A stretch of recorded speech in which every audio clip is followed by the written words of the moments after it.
What's up everybody, this is Master Ian Gamer, and we just got new details outlining the upcoming Season 10 mid-season patch, specifically focusing on some pretty substantial tank changes that are going to be coming in the weeks ahead. Now, tanks have been in a fairly rough spot, honestly ever since the launch of Overwatch 2. What with the reduction of 2 tanks per team to 1, it's been difficult for Blizzard to sort of balance out how exactly these characters play into the team composition without feeling either too powerful or too weak. And I gotta say, as someone who primarily plays tank heroes, I'm rather enticed by these announced changes, so let's go ahead and delve into the details. Our mid-season update is going to help balance how many hits tanks can take to stay in the fight better. First, we're specifically buffing the tank passive to have a 25% damage reduction from headshots, which would help cut down on being burst down in a fight. We're also increasing the knockback resistance for tanks from 30% to 50%, which should allow them to hold the front line a lot more and not feel as subjugated to displacement abilities. Alright, so talking about what we have right here, the buffing of the headshot damage reduction is an interesting one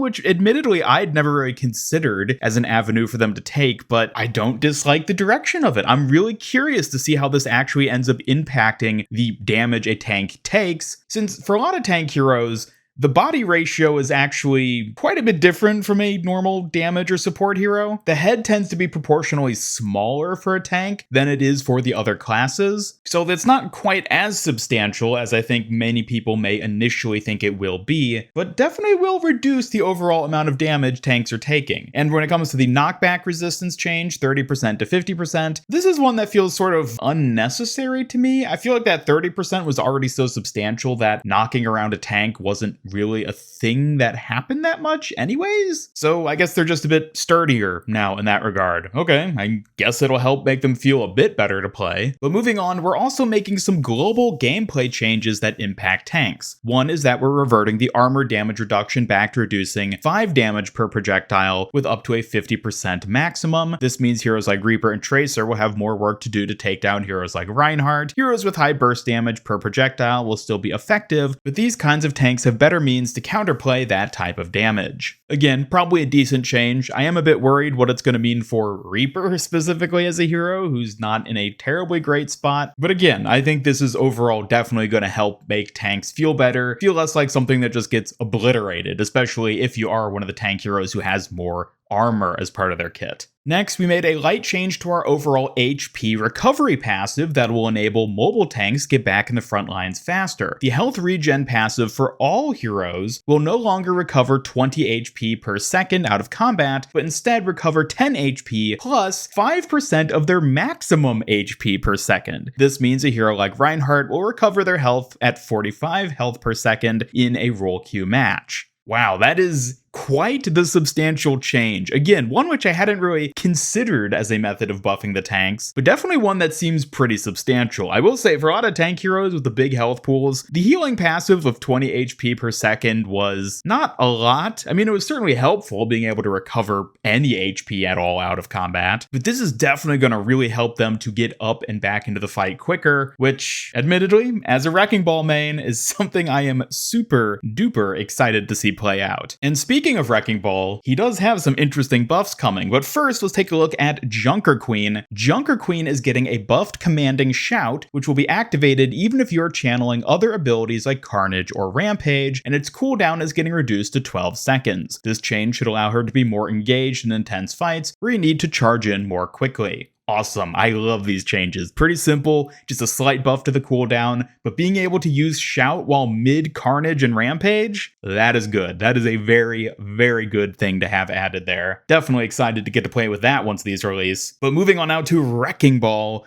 we're seeing some creative play with the changes to his grappling claw. However, his ability to contribute to the fight is getting a small buff. The impact damage from a full charge swing using grappling claw is getting increased from 50 to 60. Pile Driver is increasing the enemy movement lockout from 0.5 to 0.75 seconds. And finally, Minefield will be a little more threatening with explosion damage increased from 130 to 165 and knockback increased from 5 to 10 meters. meters. Whoo, they are straight up buffing Wrecking Ball. I did not see that coming. I thought for sure Wrecking Ball was going to be getting a nerf mid-season because, well, he's been just a little too fun to play so far in Season 10, and we all know that Blizzard isn't a fan of that, especially when it comes to more, creative heroes like Wrecking Ball. But no, lo and behold, buffs. Buffs to his damage, his ability to effectively stun in a sense with the pile drive, and a really sizable buff to Minefield. Oh, I am excited for this. I've been having a blast playing Wrecking Ball this season already. This is going to make him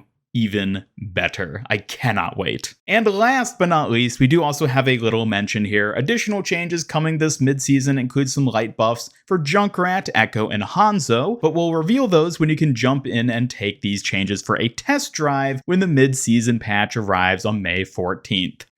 Test drive. I wonder why they emphasize test drive there specifically. Does it maybe have to do with the upcoming, Porsche collab? Yeah, I think they're basically just teasing that May 14th is when we're going to be getting the Porsche collab, which we do know will feature a skin for Diva, as well as another new skin, which has yet to be revealed. So for those of you who are Porsche fans, I guess, exciting to get this little teaser coming up. But otherwise, that does it for what's discussed today for the upcoming mid-season patch. It is still about 2 weeks out from the time of me making this video. It does kind of feel like they're talking about this a little preemptively by saying it now, but either way, I am very excited for these tank changes. I think they're going to be great. I think they're definitely going to make the tank role feel better to play, but how healthy will they be for the game overall? That's always the question, and I suppose, honestly, we're just going to have to wait and see.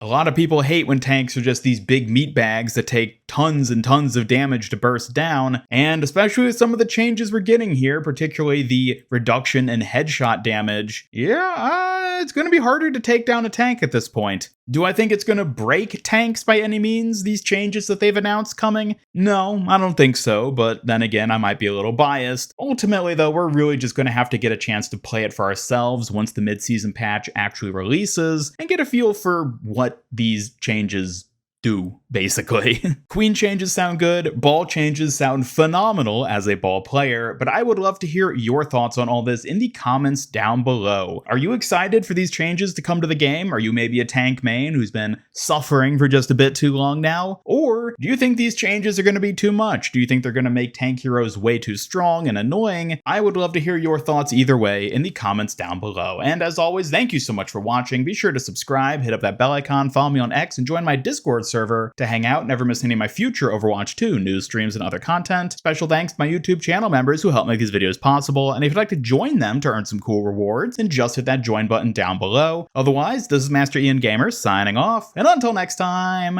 have a great day.